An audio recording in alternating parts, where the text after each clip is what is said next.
Habang papunta sa paaralan, iniligtas ng estudyanteng ito ang pusa mula sa pagkasagasa. Galit na galit ang driver, kaya ipinagtanggol ng isa sa mga babae si June at sinabing medyo cool naman talaga siya. Halos hindi umimik ang bagong estudyante simula nang lumipat siya. Nakayuko lang siya, laging tahimik. Hindi siya napapansin ng karamihan, pero hindi ng mga babae. Isang hapon, habang natutulog siya, hinahangaan siya ng mga babae, at isa sa kanila ang sumilip. Maya-maya, ipinakita niya ito sa kanya nang may nahihiyang ngiti. Pero sa sandaling iyon, pumasok ang kasintahan niya. Nang makita silang magkasama, kinutya niya ang bagong lalaki dahil sa pagiging tahimik at payat. Hindi ito pinansin ng babae, sinabihan si Tako na umupo na lang dahil magsisimula na ang klase. Nang araw na iyon, nahuli ni Tako ang kasintahan niya na pinapaypayan muli ang bagong bata. Hindi man lang siya tiningnan ng lalaki, umupo lang siya malapit sa kanya. Dahil doon, hindi makapag-focus si Tako sa laro at bigla na lang may tumama sa mukha niya. Noong una, tinawanan niya lang ito para manahimik, pero ang malamig na titig sa magkasintahan ang nagpakita ng tunay niyang kulay. Pagkatapos ng laro, kinaladkad ni Tako ang batang naghagis ng bola papunta sa bubong at kinamot ang ulo dahil walang sinuman ang maaaring magpahiya sa kanya sa publiko ng ganoon. Nagkataon lang na doon mismo tumatambay si Jean, kaya nakita niya ang buong pangyayari, napansin siya. Nagbanta si Tako na gupitan din si Zan ng parehong gupit, ngunit hindi umimik ang bida, kalmado lang siyang tinitigan. Sinubukan ni Tako, ngunit wala siyang makuhang kahit isang reaksyon mula sa kanya, kaya umatras siya, sinasabing ililigtas lang niya siya para pigilan ang mga batang babae sa pagsisimula ng digmaan. Nang gabing iyon, habang pauwi na siya, may dalawang estudyanteng lumapit at sinabi sa kanya na gusto ng nobyo niya na makipag-usap. Pagdating ni Jean doon, ipinakita sa kanya ng nobyo ang telepono ng babae. Ang wallpaper niya ay ang larawang kinuha niya kay Jan. Sinubukan niyang maliitin ito, sinabing wala itong kahulugan at sinabihan na umalis na lang. Sa galit na nobyo, bigla siyang sinampal ng malakas, kaya natamba siya sa lupa. Bakit kakakampi niya imbes na kakampi ko? Sumigaw siya, ngunit nanindigan ang nobyo. Tinatawag mo ang sarili mong nobyo ko, pero lagi kang lumalabas at nakikipag-party sa ibang mga babae. Sa galit, sinipa niya ito sa tiyan. Nang itinaas na niya ang kamay para suntukin itong muli, hamarang si Jan at hinarang ang atake. Sinuntok ng nobyo si Jan ng buong lakas, ngunit hindi man lang siya nito napigilan. Nang umatake siyang muli, mabilis na nakaiwas at isang malakas na suntok ang tumama sa kanya sa sahig. Natahimik ang lahat sa paligid, lubos na natigilan. Sumugod ang iba pang mga bully, ngunit isa-isa niya silang natamba.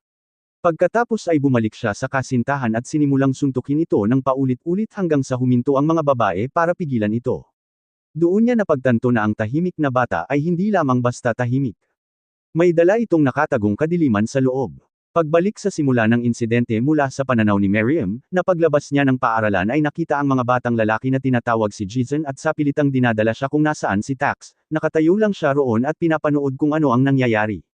Ngunit mabilis siyang nagpasya na sumunod upang makita kung ano ang mangyayari. Tumakbo dala ang kanyang payong, nakarating siya sa sulok at nagtago. Nang tumingin siya, nakita niya si Jason na sinusundot at sinipa ang lahat ng mga lalaki na parang isang mabangis na hayop, at ang mga lalaki ay desperadong sumisigaw para tumigil siya. Natigilan siya sa panunood ng nakakatakot na eksena. Habang paalis doon, ang lalaki ay medyo nalilito sa nangyari ay dumaan kung saan nagtatago ang babae sa ilalim ng kanyang payong. Nagtitigan sila sandali at inalok niya ito ng silungan sa ilalim ng payong nito. Ngunit tinalikuran lang siya ni Jason at naglakad palayo sa ulan. Kinabukasan sa paaralan, napansin agad ng mga kabataan ang pagkawala ni Tax, ngunit hindi naman ito pangkaraniwan. Ngunit mas nakakuha ng kanilang atensyon ang pagkawala ni Jason. Nalungkot ang batang kaibigan ni Yena dahil wala si Jason, parang walang laman ang lahat. Habang iniisip nila ang batang lalaki sa medyo malayong lugar, ang batang nakakita sa pambubugbog na ginawa ni Jason sa mga bully ay nagkukwento sa isang lalaki kung ano ang nangyari at nagulat nang malaman niyang binugbog si Taxa at ngayon ay nasa ospital. Tinanong niya ang bata kung kumusta ang kanyang kaibigan na sumagot na kailangan itong ma-hospital ng ilang sandali dahil may bali sa mukha at ayaw ni Taxa ng mga bisita dahil sa tingin niya ay nakakahiya ito. Sinabi rin niya na 4 na tao ang natamaan. Pagkatapos ay tinanong ng lalaki kung sino ang lalaking kayang talunin si Tax sa pisikal na aspeto. Kaya, sinabi ng lalaki na ito ay isang lalaking nagngangalang Jason, isang transfer student. Ngunit dahil wala siyang sinasabi, wala siyang alam tungkol sa kanya. Tila hindi makapaniwala ang lalaki nang malaman niyang 4 na tao ang natalo sa isang hindi kilalang bata. Hinawakan ng isa sa mga tauhan ang lalaki sa leeg at tinanong kung nagtatago ba ito para maiwasan ang anumang kalmo. Sumagot siya na hindi lang siya lumapit dahil sa tingin niya ay medyo hindi patas ang 5 laban sa isa kaya wala siyang ginawa. Inihagis niya ang bata sa pader habang ang tila amo ay nagtanong kung saan inilipat si Jizon. Sumagot siya na walang nakakaalam dahil hindi talaga ito nagsasalita. Sinampal ng mga mataba ang bata, tinawag siyang walang silbi, at tinanong kung may mga katangian ba itong si Jizon na agad nilang mapapansin. Medyo nahihiya, sumagot siya na si Jizon ay sapat na gwapo para makakuha ng pabor mula sa mga babaeng parang modelo at tila mayaman din habang pinag-uusapan niya ang kanyang alindog. Muling binatukan siya ng mataba, tinanong kung may gusto ba siya sa lalaki. Samantala, sinusubukan lang ng amo na intindihin ang kwento ng tahimik at misteryosong transfer student na nagngangalang Jizon. Isa siyang mandirigma na may kaakit-akit na anyo. Isa itong pambihirang katangian. Medyo nabaliw siya sa pag-iisip kung gaano kaganda si Jizon. Kinabukasan, pabalik na sa paaralan para sa kanyang normal na gawain, pumunta si Jizon sa mga locker para iligpit ang kanyang mga gamit, at naroon ang batang lalaki na nagmamasid sa kanya.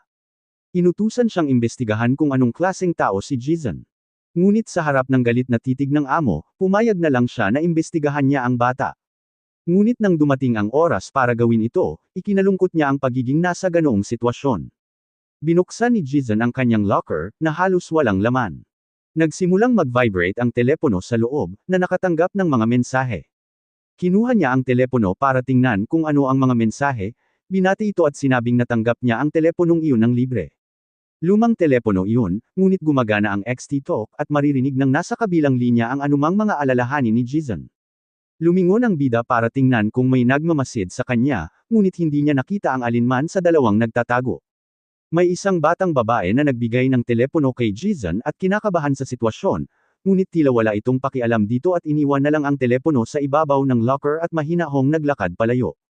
Sinamantala ng batang lalaki na nanunood ang pagkakataon para kunin ang teleponong naiwan niya nang kunin niya ang telepono at sinimulang tingnan kung anong uri ng device ito at kung naka-unlock ito.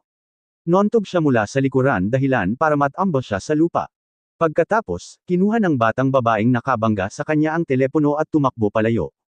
At ang batang lalaki ay naiwan sa lupa na nagtataka kung ano ang nangyari at kung sino ang batang babaeng iyon. Galit siya sa kabastusan na iyon, at nagtatanong kung bakit napakabangis ng mga bully nitong mga nakaraang araw. Ikinukwento ni Yuri kay Yena ang tungkol sa poodle ng kanyang tiyahin na nanganak ng mga tuta at plano nitong magampon ng isa, ngunit hindi ito pinayagan ng kanyang ama.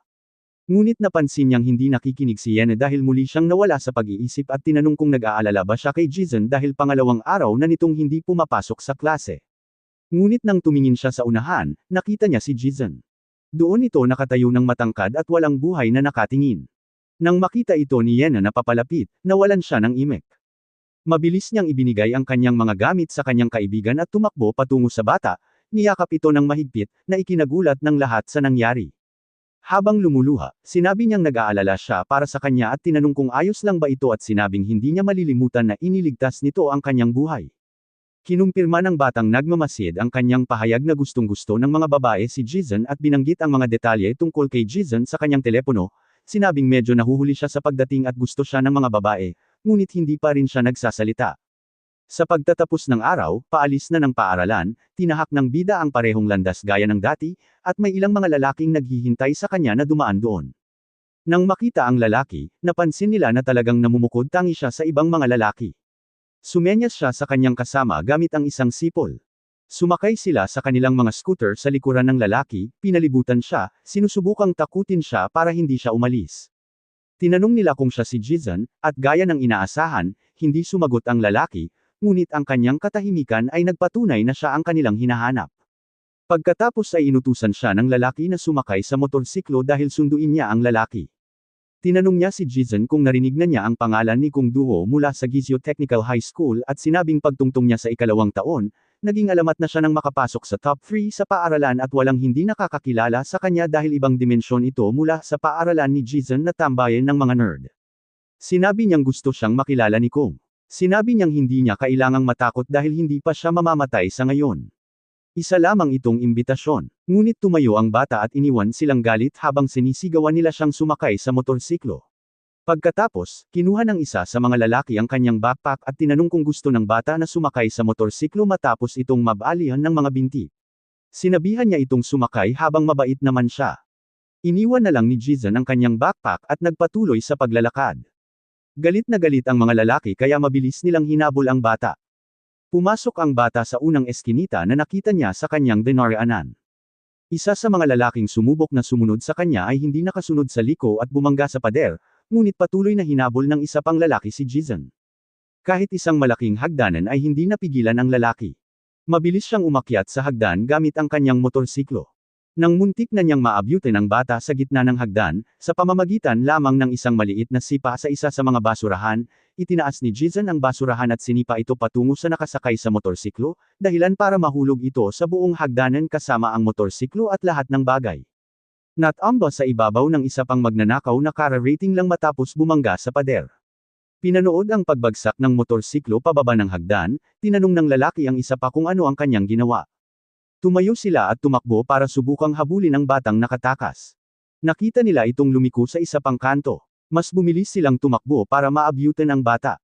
Ngunit nang marating nila ang kanyang kinalalagyan, naharap nila ang isa pang napakalaking hagdanan. Sa gitna ng hagdan, nakita nila ang batang tumatakas. Nang sa wakas ay naabutan nila siya, nang lumingon sila, napagtanto nilang hindi na ito ang parehong taong hinahabol nila, at lalo pa silang nagalit. Inatake nila ang misteryosong batang lalaki dahil sa galit dahil naroon ito sa maling oras. Habang minamaliit at binabaril nila ang hindi kilalang batang lalaki, pinanood sila ni Jizan mula sa mga bubungan at umalis nang hindi na muling nakita. Pagbalik sa base ng bully, iniulat ng mga lalaki na hindi nila mahuli ang bata. Sinigawan ng mataba na may maikling mitya ang dalawa dahil sa kanilang kawalan ng kakayahan at sinipa silang dalawa. Ipinaliwanag ng dalawa na tumakbo ang bata sa isang eskinita na mukhang maze, kaya hindi nila siya mahuli. Sinabi ng amo na lalong tumitindi ang kanyang pagkabalisa. Tinanong niya si Sunman kung may natuklasan ba siya tungkol kay Jizan. Iniabot niya ang kanyang cellphone at sinabing nag-imbestiga na siya hanggat maaari. Binasa ni Khan dahil ang tatlong tanging impormasyon na isinulat ng bata. Nagalit siya tungkol doon at tinanong kung tinatawag ba niya itong isang investigasyon. Pagkatapos ay inihiga siya ng mataba kasama ang tatlo pa. Sinabi ng amo na palayain ang bata bukas. Dadalhin niya si Jizan sa likurang gate pagkatapos ng klase. Tinanong niya kung magagawa iyon ng Sunman at sinabihan si Desak na panagutan ang paghuli sa bata. Nagtapos siya sa pagsasabing kailangan niyang makilala ang batang iyon bukas. Sumunod ang mataba sa mga utos habang ang maliit na bata ay lalong nagulat sa lalong pagiging kasangkot doon. Pagkatapos, kinabukasan, maagang maaga, may mga lalaking bumibili ng 2 soda nang dumating ang isang kaibigan niya, nagtatanong kung bibilhan ba niya ito. Ngunit itinanggi ito ng bata at sinabing walang dahilan para ibigay ito sa kanya. At tinanong ng kanyang maliit na kaibigan kung kanino niya ito bibigyan. Nang makitang dumaan si Jizan, naunawaan ng bata na ito na ang kanyang pagkakataon. Sinundan niya ito at lumapit mula sa likuran, nag-good morning dito, tinanong kung ayos lang ba siya at inalok ng soda. Gusto raw niyang linawin ang mga bagay-bagay dahil maaaring mukhang bahagi siya ng grupo ni Tax, pero ilang beses pa lang siyang lumabas kasama nila at noong araw ng away, nakaramdam siya ng matinding sigla nang makitang natatalo si Taxi nang hindi man lang nakakapanlaban. Malaking pasanin iyon sa bata, kaya naman naroon siya para magpasalamat. Pero hindi siya pinansin ni Jizan at nagpatuloy na lang sa paglalakad. Inaasahan na iyon sa isang katulad niya. At ngayon, iniisip ng bata kung paano niya ito dadalhin sa likurang gate. Pero ang takot sa mataba ang nag-udyok sa kanya. Lumipas ang araw at dumating ang oras ng tanghalian. Lumalabas na ang lahat ng tao sa silid-aralan para kumain. Pero nagpatuloy pa rin si Jizan sa pagtulog sa silid-aralan ng ilang sandali pa. Pagbangon niya, palihim siyang pinagmasdan ng ilang lalaki mula sa pinto at naintindihan niya kung bakit hindi niya nakita ang bata sa cafeteria. Ito ay dahil hiwalay na naghanda ng tanghalian ang lalaking iyon. Pumunta si Jizan sa dati niyang kinakainan ng tanghalian. At pagdating sa bangko, nakita niya ulit ang cellphone na may mensahe na nagtatanong kung tinapay na naman ang pananghalian ngayon. Pagkatapos ay napansin niya ang isang taong nakayuko upang magtago. Ang taong nagtatangkang makipag-usap sa kanya sa pamamagitan ng cellphone ay si Ariam. Sinamantala ng babae ang katotohanang hawak niya ang cellphone at nagsimulang magpadala sa kanya ng ilang mensahe, tinatanong kung palagi ba itong kumakain ng mag-isa sa rooftop at sinasabing kumakain din ito at ilang beses na niya itong nakita sa rooftop. Kaya, gusto niya itong makausap. Habang hinahanap kung sino ang nagpapadala sa kanya ng mga mensahe, nagpadala ang babae ng isa pa at sinasabing nasa kaliwa niya ito. Nang tumingin siya, itinaas ng babae ang kamay nito na kumakaway sa kanya at ibinaba muli ito. Sa pamamagitan ng isang mensahe, sinabi niya na hindi pa rin madaling humarap sa mga tao at narinig niyang hindi ito nagsasalita at ganoon din siya. Tinanong niya kung bakit hindi ito nagsasalita. Nang magsisimula na sana siyang mag-type ng kanyang tugon, may dumating na sumisigaw sa lugar kung nasaan siya. May mga lalaking nagkunwaring nagkataon lang na nagkita sila doon. Sinabi niya na pumunta siya roon para kumain ng kanyang bread roll at tinanong kung ano ang kinakain ni Jason. Kahit walang natanggap na tugon, umupo siya sa tabi nito at sinabing kakain siya kasama nito. Pagkatapos ay nagkaroon ng awkward na kapaligiran at pareho silang kumain ng tahimik. Nagsimulang umungol ng mahina ang lalaki at iyon ang nakakuha ng atensyon ni Jason. Umiiyak na sinabi ni Sunman na wala talaga siyang kaibigan kaya siya nakikisama sa mga taga-taksa dahil ayaw niyang mapahiwalay. Sinabi niya kay Jason na dahil pareho silang mga itinakwil, dapat silang maging magkaibigan. Ngunit hindi pinansin ng binata ang kanyang sinasabi. Hindi gumana ang plano ng Sunman. Kahit ang pagluha ay hindi nakatulong.